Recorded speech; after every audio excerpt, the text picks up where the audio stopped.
All right, welcome back to ABA exam review and our latest BCBA mock exam. This is part one of our brand new mock exam. So this will be the one we'll be working on for the time being. As usual, we'll go through each question together, break them down, and explain why the right answer is right and the wrong answer is wrong. As always, if you're new to the channel, welcome. If you're returning, welcome back. Please subscribe. Check out behavioranalyststudy.com for all of our study materials, including our combo pack. When you pass your exam, let us know so we can include you in the Sunday shout out. Work hard, study hard. Let's get going. Jay's teacher sent Jay home with a note yesterday. The note said Jay had a good day, but that he did not sleep during nap time. The note also mentioned Jay was talking so loudly that he woke up one of his classmates. What goal of behavior analysis is best described in this question? All right, at the very front of our task list, we are asked about goals of behavior analysis. And the three goals that are mentioned are description, prediction, and control. Description is simply describing what happened. You tell somebody what occurred. You're not trying to draw correlations. You're not trying to figure a cause out. You're just saying what happened. Prediction, you're making a hypothesis. Now you're trying to correlate one event with the other. With control, which is our highest level, now we've actually established experimental control or functional control, where we can say with a reasonable certainty that A is controlling B. And so one of each goal, or each goal builds upon one another. So description comes first, and then we have prediction and then control. Now, in this case, Jay's teacher had a note. The note described what Jay did. Good day, did not sleep, talked loudly, woke up a classmate.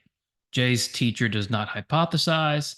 She doesn't make any correlations, and she definitely doesn't establish any control or any reasonable association between A and B. She's just describing what happened. So in this case, what goal of behavior analysis is best described? Well, that's going to be A, description. Tim sees his buddy Greg in the hallway. Tim points at Greg's shoes and says, "Nice shoes." Greg responds, "Thanks, I just got them yesterday." Tim responds, "What store? I might go later today." Tim saying, "Nice shoes" is what type of verbal operant? Verbal operant questions, very straightforward. You need to know a few key things about verbal operants. What's evoking the verbal operant? How is it reinforced? And you're going to need to know point-to-point correspondence and formal similarity. Because what you might see is a question like this, where we have a lot of different verbal operants operating all at once. Remember, with verbal behavior, we have a speaker and a listener. The listener becomes the speaker and vice versa. In this case, Tim sees Greg that points at his shoes and says, "Nice shoes." Greg responds, "Thanks." Tim responds, "What store?" Now, what behavior are we looking at specifically? We're looking at nice shoes. So first we ask ourselves, what evoked nice shoes? Well, Tim saw Greg's shoes and said it. And so when our verbal behavior is evoked by a nonverbal stimulus, what type of operant is that? A, an interverbal. An interverbal is always evoked by a verbal stimulus. When we look at our other verbal behaviors, like "Thanks, I just got them yesterday," that's an interverbal. But "nice shoes" is not. "Nice shoes" is a tact. It's a label. It's evoked by the nonverbal stimulus of the shoes. It's not a mand. A mand is a request for information. So when Tim says, "What store?" he's asking for information. And it's not an echoic, because an echoic is also evoked by a verbal stimulus, and it copies the verbal stimulus. None of that took place. It's all evoked by this nonverbal stimulus of the shoes.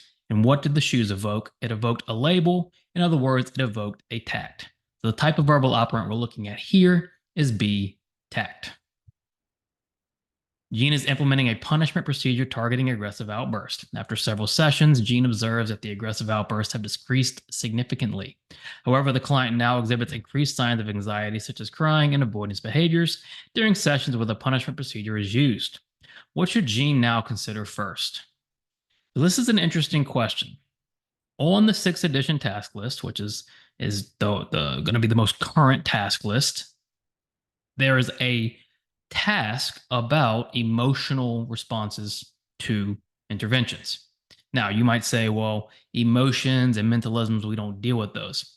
While technically true, we know that there are certain procedures that do evoke emotional outburst, and punishment is one of those procedures. We know there can be emotional responses to punishment. So when we're asking what Gene should consider first, the first thing we need to think about is we're using a punishment procedure, and it was effective. So we know punishment was effective. Aggression decreased. Fantastic. But now the client is exhibiting signs of anxiety, things like crying and avoidance. So on one hand, our punishment has been successful. We've decreased our aggression. On the other hand, we've got these new issues popping up, possibly caused by the punishment. So what do we do? What should Gene consider first? And keyword there is first. A, whether or not the decrease in aggression justifies the use of the procedure. Well, punishment is meant to decrease. So that A, it's not a question of does the decrease justify the use, because that's the whole point of punishment. We're not worried about the punishment decrease. We're worried about this increase in anxiety and crying and avoidance, that emotional response. That's our concern here. B, what type of punishment procedure he should use for the anxiety. Well, we need to stop and think. We implemented punishment, and this is how we've got to this problem. Why would we turn around and immediately go to punishment for an issue we may have created? So B definitely does not fit. C, whether or not the client may need anxiety medication in the future. Is it our role as behavior analysts to prescribe medication, to recommend medication? No, that is a different health professional's job. It is not Gene's role to prescribe or recommend medication, especially for an issue that may be a result of a behavior intervention. So C is a very bad answer. And then D, whether or not the increase in anxiety indicates that the punishment procedure should be discontinued. Yes, here we have to do a cost-benefit analysis, right? And ethically, in many ethical situations, that's what you're going to have to do. Is the benefit worth the cost? In this case, we've decreased aggression, but anxiety and crying and avoidance has increased. Well, if aggression was severe and now it's not, and the crying and avoidance is relatively mild, it might mean punishment is okay to continue. However, if that crying and avoidance is very severe, might not be the case. So Gene has to do a cost benefit here, has to ask himself, is that increase in anxiety worth it for the punishment procedure, or do we need to discontinue punishment and find something else? So Gene should consider D. A behavior technician is working with a client named Ben who frequently engages in screaming to get attention. The text team decides to implement an extinction procedure where they no longer provide attention when Ben screams. After a few days, data show that Ben's screaming has temporarily increased in intensity and frequency. What is likely occurring based on this information?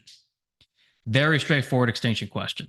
Remember, the test is long. There are a lot of questions. There are some questions that are going to be very easy, especially if you're prepared. Don't overthink it. Trust your preparation. Answer it. Move on. Think of it as a gift. In this case, very easy extinction question, right? We have Ben, who engages in screaming to get attention. The team implements extinction for Ben screaming. Now Ben's screaming has increased in intensity and frequency. Well, all of that is predictable. Why? Because with extinction comes an extinction burst. And if we're doing extinction effectively, we should expect an extinction burst. So what is likely occurring based on this information?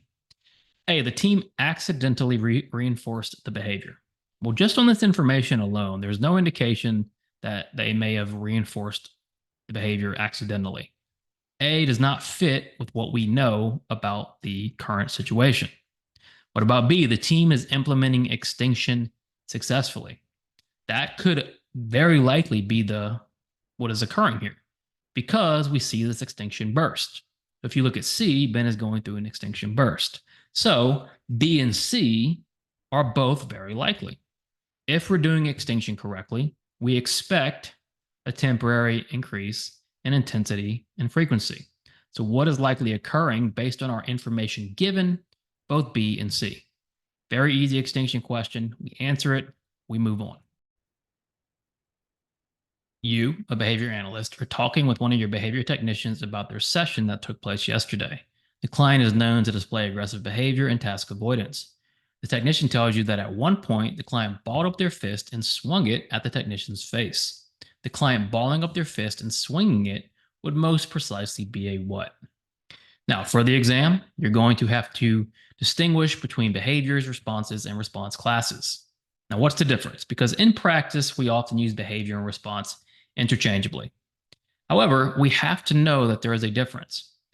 The behavior is the overall picture. So when we talk about aggression and task avoidance, those are our behaviors. That's the picture. A response is a single occurrence or instance of those behaviors. So when we talk about the client balling up their fist and swinging it, that is one instance of, let's say, aggression. That's a response. A response class is a set or a group of responses that are kind of meeting the same function. So if we had different examples of aggression, that could be a response class.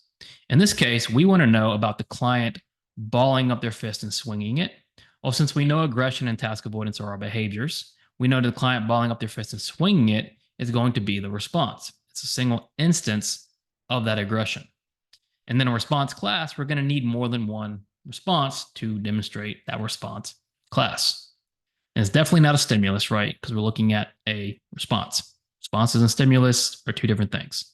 The client balling up their fist and swinging it would most precisely, keyword precisely, be a response. Fantastic. Thank you for watching part one of our newest exam. Be sure to subscribe for all of our updates. We post BCBA exam videos 3 times a week. We also have our RBT content, so be sure to look out for that for all of your technicians. When you pass, let us know so we can include you in the Sunday shout out. Work hard, study hard. See you soon.